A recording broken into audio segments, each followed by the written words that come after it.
మహాశివరాత్రి సందర్భంగా భైరవపాలెం గ్రామంలో వెలిసిన శ్రీ కాలభైరవ స్వామివారి ఆలయాన్ని దర్శించుకుని ఆ కాలభైరవ స్వామివారికి పట్టు వస్త్రాలు సమర్పించిన పుదుచ్చేరి ప్రభుత్వ ఢిల్లీ ప్రత్యేక ప్రతినిధి మల్లాడి కృష్ణారావు సతీమణి ఉదయలక్ష్మి.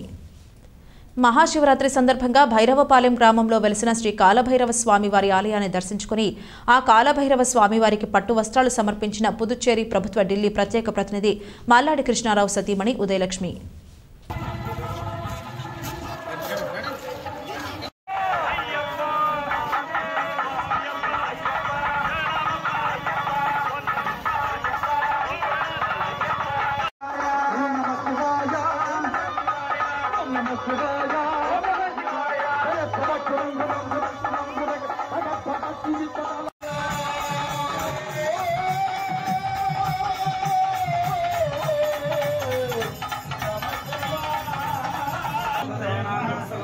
ఇప్పుడు కారణం ఏం తెలుస్తుంది, ఏదో కారణం ఉండాలి.